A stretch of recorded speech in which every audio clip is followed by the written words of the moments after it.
रवि कुमार एक ईमानदार सरकारी अफसर थे। वो अपने सिद्धांतों पर चलने वाले और अपने काम पर गर्व करने वाले इंसान थे।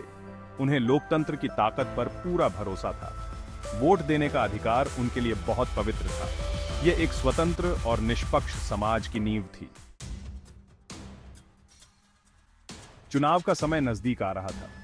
हर गली, हर नुक्कड़ पर चुनाव की चर्चा हो रही थी। इसी दौरान रवि कुमार को अपने तबादले के आदेश मिले। यह आदेश उनके लिए एक नई चुनौती लेकर आया था। उन्हें बहुत दूर एक शहर में भेजा जा रहा था। यह शहर उनके घर से सैकड़ों मील दूर था। वे अपने कर्तव्य को निभाने के लिए प्रतिबद्ध थे, लेकिन उनके मन में एक द्वंद्व चल रहा था। वे अपने कर्तव्य और अपने अधिकार के बीच फंसे हुए थे। चुनाव की तारीख उनकी नई नियुक्ति वाली जगह पर जाने की तारीख से टकरा रही थी। वो अपने चुनाव क्षेत्र से सैकड़ों मील दूर होंगे। वोट देने का अधिकार उनसे छीनता हुआ लग रहा था। रवि कुमार ने ठान लिया था कि इसका कोई रास्ता निकाले। यह सिर्फ उनकी नहीं, बल्कि कई और लोगों की भी समस्या थी। रवि कुमार ने अपने विकल्प तलाशे, इंटरनेट पर घंटों बिताए, विभिन्न वेबसाइट्स और फोरम्स पर जानकारी जुटाई। उन्होंने डाक मतपत्रों के बारे में पता किया। यह एक पुरानी लेकिन प्रभावी विधि थी, जिससे लोग अपने घर से ही मतदान कर सकते थे। क्या यही समस्या का हल हो सकता था? इलेक्ट्रॉनिक वोटिंग सिस्टम भी एक आधुनिक और तेज तरीका था, जिससे लोग कहीं से भी अपने वोट डाल सकते थे। उन्होंने सोचा, टेक्नोलॉजी से ये दूरी मिट सकती है। स्मार्टफोन और इंटरनेट के जमाने में यह एक व्यवहारिक समाधान लग रहा था।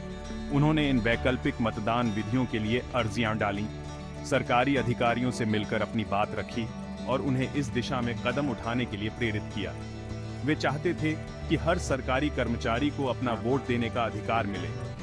उन्होंने इस मुद्दे पर कई बैठकों और चर्चाओं में भाग लिया, ताकि यह सुनिश्चित हो सके कि हर किसी की आवाज सुनी जाए। तमाम कोशिशों के बावजूद किस्मत को कुछ और ही मंजूर था। उपलब्ध विकल्प समय पर उपयोगी साबित नहीं हुए। नौकरशाही अड़चनें बहुत बड़ी साबित हुईं। वो अपने वोट देने के मूलभूत अधिकार का इस्तेमाल नहीं कर सके। हालांकि उनका संघर्ष किसी की नजरों से नहीं छिपा। उनकी कहानी ने अनगिनत सरकारी कर्मचारियों के दिलों को छू लिया। उनके प्रयासों से एक चिंगारी भड़की। समावेशी मतदान अधिकारों की मांग तेज होने लगी। टेक्नोलॉजी हर नागरिक को चुनावी प्रक्रिया में भाग लेने का अधिकार दे सकती है। इलेक्ट्रॉनिक वोटिंग मशीनों और डिजिटल प्लेटफॉर्मों के माध्यम से हम यह सुनिश्चित कर सकते हैं कि हर व्यक्ति की आवाज सुनी जाए। भले ही मैं अपना वोट न दे पाया, लेकिन मेरे प्रयासों ने एक बेहतर भविष्य का मार्ग प्रशस्त किया। मैंने दिखाया कि कैसे एक व्यक्ति की प्रतिबद्धता और समर्पण पूरे समाज को बदल सकता है। एक ऐसा भविष्य जहां हर वोट मायने रखता है, चाहे दूरी कितनी भी हो। मेरा सपना है कि एक दिन हर भारतीय नागरिक, चाहे वह शहर में हो या गांव में, अपने मताधिकार का प्रयोग कर सके और लोकतंत्र को मजबूत बना सके।